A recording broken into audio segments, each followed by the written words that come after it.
colorful one of the most multicultural cities in the world is Cape Town. The city is located on the Cape Peninsula in South Africa, where the Atlantic and Indian Oceans meet and stunning mountains drop off into the water.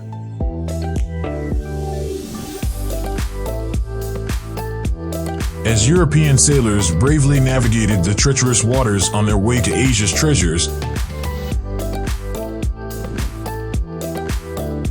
the Cape of Good Hope has been associated with danger for centuries. The Dutch established a small station in 1652 to replenish those passing ships.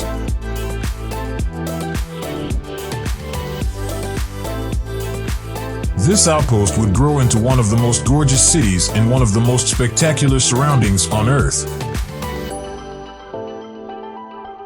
Cape Town has experienced social upheavals, crosswinds for many years as well.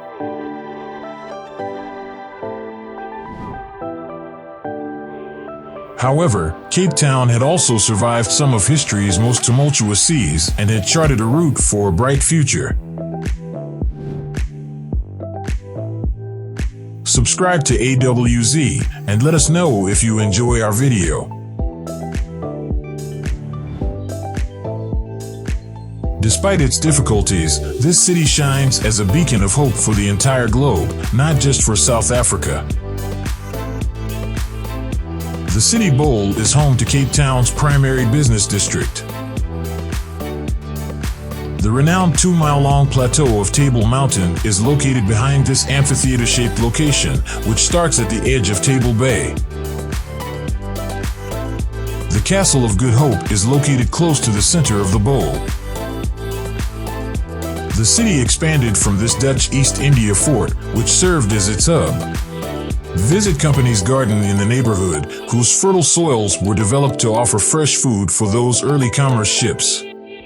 Some of the city's most significant institutions, like the Parliament Building and the National Library, sprang up all around the gardens. Experience the wonders of Africa, from the forests of pre-colonial rock art to the giants of the Cape's natural world, at the South African Museum and Planetarium on the park's southern edge. At the National Gallery, which is only a short distance away, centuries of creativity are on full show. The neighboring South African Jewish Museum pays respect to a community that has significantly shaped the country by fusing modern and traditional architecture. Don't overlook the District 6 Museum, which is just a few blocks away. The 60,000 non-white people who were forcibly relocated from the city and witnessed their thriving, multiracial neighborhood being demolished during the worst of the apartheid era are given a voice through this museum and cultural center. Bokap, thankfully, was one area that escaped apartheid's demolition squad. Traditional Cape Malay culture proudly endures amidst the row houses and cobblestone walkways of this wonderfully vibrant hillside neighborhood, despite decades of racial isolation. Post-apartheid South Africa is known as the Rainbow Nation, and like the pot of gold at the end of the rainbow, the city's downtown streets, businesses, and very walls glitter with diversity, transformation, and originality. If you're a coffee enthusiast, drop by Truth, a steampunk coffee shop that invites aficionados from all over the world for an espresso or two. After you've satisfied your caffeine craving, go down Long Street, one of the Mother City's busiest streets, where magnificent Victorian architecture, fashion, and cuisine converge. After the caffeine wears off, relax on a balcony with an icy beer and observe life below. The Victoria and Alfred waterfront is still in a state of redevelopment. Spend the day exploring sites like the Two Oceans Aquarium, which honors life beneath the Atlantic and Indian Ocean's waves at South Africa's oldest operating harbor. The entrance to Robben Island, one of the most notorious prisons in the world, is located on the coastline. Travel across Table Bay's waters to see the wet prison walls and wind-tossed yards and to hear the tales of former prisoners. This was a place of exile for 3 centuries, almost unknown to the outside world, until Nelson Mandela was imprisoned here for 18 years in 1964. A trip here serves as a reminder of how far South Africa has come on the arduous path to freedom. Mandela will one day emerge, becoming more than just the first black president of South Africa. He was the father of the country and an inspiration to enormous numbers of people all over the world. Mandela famously remarked that he was inspired throughout his lengthy stay on Robben Island by the sight of Table Mountain, which was located over those 4 miles of ocean. Table Mountain is a well-known landmark that aids both locals and visitors in navigating wherever they are on the Cape. The spirit of Table Mountain is more palpable the closer you are to its mists. Visit South Africa's various biomes and the Boomslang Walkway, which winds through the Arboretum canopy at Kirstenbosch Botanical Gardens, then look up at the mountain's eastern face. Use one of the hiking trails up the mountain from the gardens, or take the cableway for a breathtaking ride to the viewing platform. Views of Signal Hill, Devil's Peak, and Lion's Head may be seen from here, all the way to Robben Island and beyond. One of the best beach cities in the world, Cape Town has endless beaches, bays, and seaside towns, each with an own personality. You may travel down the western coast of the Cape Peninsula to a series of spectacular beaches by starting at Green Point, where Cape Town's futuristic stadium is located. The expansive Milton Beach Promenade, which begins in the city's heart, is an excellent area to get some exercise.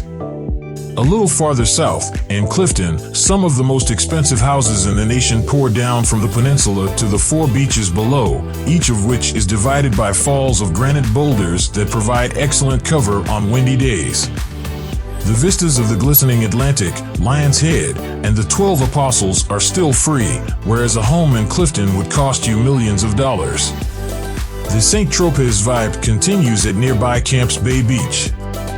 Enjoy excellent white dunes, a calm tidal pool, and your choice of more than 20 restaurants and cafes just 5 minutes from the heart of Cape Town. At Llandudno Beach, 6 miles down the coast, things loosen up even more. Take advantage of the waves by donning a wetsuit, or simply explore the enormous granite boulders. There are no street lights, restaurants, or shops here, so life is straightforward. Pop around the headland to the fishing community of Howe Bay as your stomach starts to rumble. Drink a craft beer to cool yourself, peruse the markets for fresh produce, and then mingle with the locals by the tuna and crayfish boats. The eastern part of the peninsula is what you'll find after exploring the western coast. Welcome to False Bay, where the water is warmer and there is a never-ending stretch of beautiful beaches and seaports. Go down St. George's Street's historic mile at the naval port of Simonstown.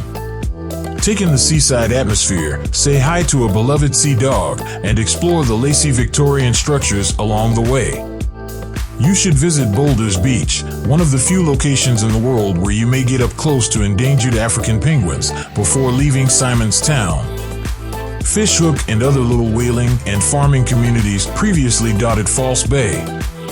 From here, take the coastal path around to Cock Bay, where the former whalers and lime burners have been replaced by writers, singers, and artists. Thankfully, the bay's fishing boats continue to set sail, ensuring the freshest seafood is constantly available in the area's eateries. When you finally have to drag yourself away, head to St. James, a nearby town famous for its bright Victorian bathing boxes and stately older homes that capture the opulence of the early diamond and gold mining era. The atmosphere shifts once more right next door in Muizenberg, which has some of South Africa's most relaxed attitudes. It is the ideal beach for families due to the warm, shallow water. And if you've ever wanted to learn how to surf, come here. After all, South African surfing originated in Mweezes. The beach in Mweezes might get crowded in the summer, but the alleys of this hip community are plenty with cool retreats.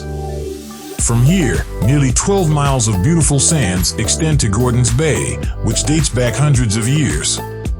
The only sounds you'll hear in Coble Bay, which is just around the corner, are the tide-driven arrival of stones and shells.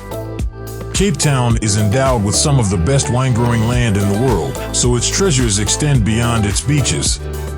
In order to aid passing sailors on avoiding scurvy, the first vines in the Cape were planted in companies' gardens in 1655. But it was in the nearby neighborhood of Constantia, just a 20-minute drive away, where the nation's winemaking sector truly began to take off.